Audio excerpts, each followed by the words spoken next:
नमस्कार भक्तों, आप सभी का हमारे चैनल डिवाइन ट्रिनिटी 108 में हार्दिक स्वागत है। आज हम आपको सुनाने जा रहे हैं एक ऐसी दिव्य, रहस्यमयी और अत्यंत शक्तिशाली कथा जो केवल एक देवी के प्रकट होने की कहानी नहीं है, बल्कि उस परम शक्ति का अनुभव है जो सृष्टि के संतुलन को बनाए रखने के लिए समय समय पर स्वयं प्रकट होती है। यह कथा है माँ बगलामुखी की, जो 10 महाविद्याओं में से एक है। ऐसी महाशक्ति जिनका नाम सुनते ही स्तंभन यानी रोक देने वाली शक्ति का स्मरण होता है। बहुत प्राचीन काल की बात है, जब सृष्टि शांत थी, नियमों के अनुसार चल रही थी।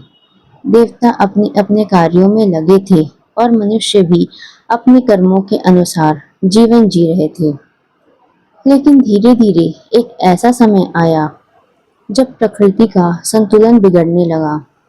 पहले हल्की हल्की हवाएं चली, फिर वे तूफानों में बदल गई। आकाश में काले बादल छा गए, बिजली गरजने लगी, समुद्र की लहरें विकराल रूप लेने लगी और ऐसा प्रतीत होने लगा मानो पूरी सृष्टि एक अनियंत्रित शक्ति के अधीन हो गई हो। यह केवल एक प्राकृतिक घटना नहीं थी, यह उस गहरे असंतुलन का परिणाम था जो सृष्टि के भीतर उत्पन्न हो चुका था।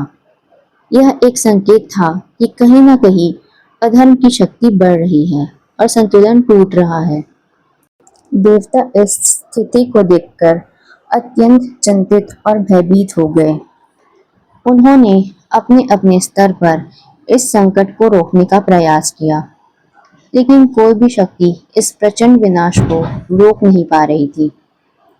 तब सभी देवता एक साथ एकत्र हुए और उन्होंने एक ही निर्णय लिया। अब केवल आदि शक्ति ही इस संकट को समाप्त कर सकती है। सभी देवता मिलकर आदि शक्ति की आराधना करने लगी। उनकी प्रार्थना में भय भी था, भक्ति भी थी और गहरी आशा भी थी कि माँ अवश्य उनकी पुकार सुनेगी। जैसे जैसे उनकी प्रार्थना गहराती गई, वैसे वैसे पूरे ब्रह्मांड में एक दिव्य कंपन फैलने लगा और तभी उस अंधकार के बीच एक दिव्य प्रकाश प्रकट हुआ। वह प्रकाश साधारण नहीं था, वह इतना तेजस्वी था कि उसके सामने अंधकार टिक ही नहीं पा रहा था। वह धीरे धीरे एक स्वरूप लेने लगा, पीले रंग की आभा, स्वर्णिम चमक और एक ऐसी स्थिरता जो हर हलचल को रोक सकती थी। वह थी माँ बगलामुखी। उनका प्रकट होना केवल एक घटना नहीं था, वह स्वयं में एक उत्तर था, एक समाधान था। जैसे ही माँ प्रकट हुई, वैसे ही तूफानों की गति धीमी होने लगी, हवाएं शांत होने लगी, समुद्र स्थिर होने लगा और सृष्टि धीरे धीरे अपने संतुलन की ओर लौटने लगी। लेकिन दोस्तों, यह केवल बाहरी संकट का अंत था। असली चुनौती अभी बाकी थी। सृष्टि में एक असुर था, मदनासुर। उसे एक ऐसा वरदान प्राप्त था जो उसे लगभग अजेय बनाता था। उसकी वाणी में इतनी शक्ति थी कि वह जो कुछ भी बोलता वही सत्य हो जाता। शुरुआत में यह शक्ति उसे विशेष बनाती थी, लेकिन धीरे धीरे वही शक्ति उसके अहंकार का कारण बन गई। उसने अपनी वाणी का दुरुपयोग करना शुरू कर दिया। वह धर्म के विरुद्ध बोलने लगा, सत्य को झूठ और झूठ को सत्य बनाने लगा और अपनी वाणी से ही सृष्टि के नियमों को चुनौती देने लगा। अब यह केवल शक्ति का नहीं, बल्कि सत्य और असत्य का युद्ध बन चुका था। देवता पुनः माँ बगलामुखी के पास पहुंचे। उन्होंने प्रार्थना की, हे माँ, आप ही इस अधर्म को रोक सकती हैं। माँ ने शांत भाव से उनकी प्रार्थना सुनी और फिर वह क्षण आया जब उन्होंने स्वयं हस्तक्षेप करने का निर्णय लिया।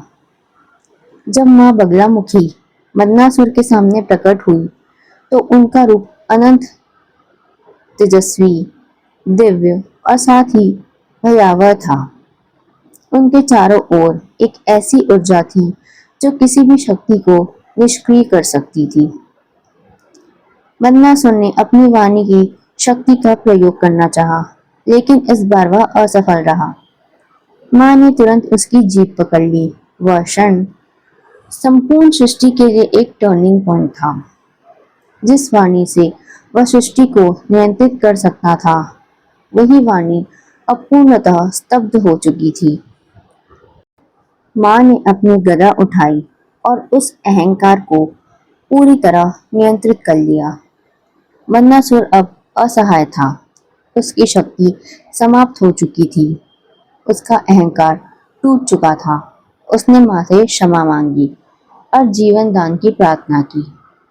माँ बगलामुखी करुणामयी हैं। उन्होंने उसे जीवन दान दिया, लेकिन उसकी शक्ति को निष्क्रिय कर दिया ताकि वह फिर कभी सृष्टि के संतुलन को ना बिगाड़ सके। और उसी क्षण सृष्टि में फिर से शांति स्थापित हो गई। दोस्तों, यही कारण है कि माँ बगलामुखी को स्तंभन शक्ति की देवी कहा जाता है। वह शक्ति जो केवल शत्रु को नहीं, बल्कि अधर्म, अहंकार और गलत विचारों को भी रोक देती है। माँ बगलामुखी जयंती का दिन इसे दिव्य शक्ति के प्रकट होने का दिन माना जाता है। इस दिन साधक विशेष रूप से माँ की आराधना करते हैं, पीले वस्त्र धारण करते हैं, हल्दी का उपयोग करते हैं और माँ से प्रार्थना करते हैं कि वे उनके जीवन से हर बाधा, हर नकारात्मक शक्ति और हर भय को दूर करें। लेकिन इस कथा का सबसे गहरा अर्थ बाहरी नहीं, बल्कि आंतरिक है। माँ बगलामुखी हमें यह सिखाती है कि सबसे बड़ी विजय किसी और पर नहीं, बल्कि अपने ऊपर होती है।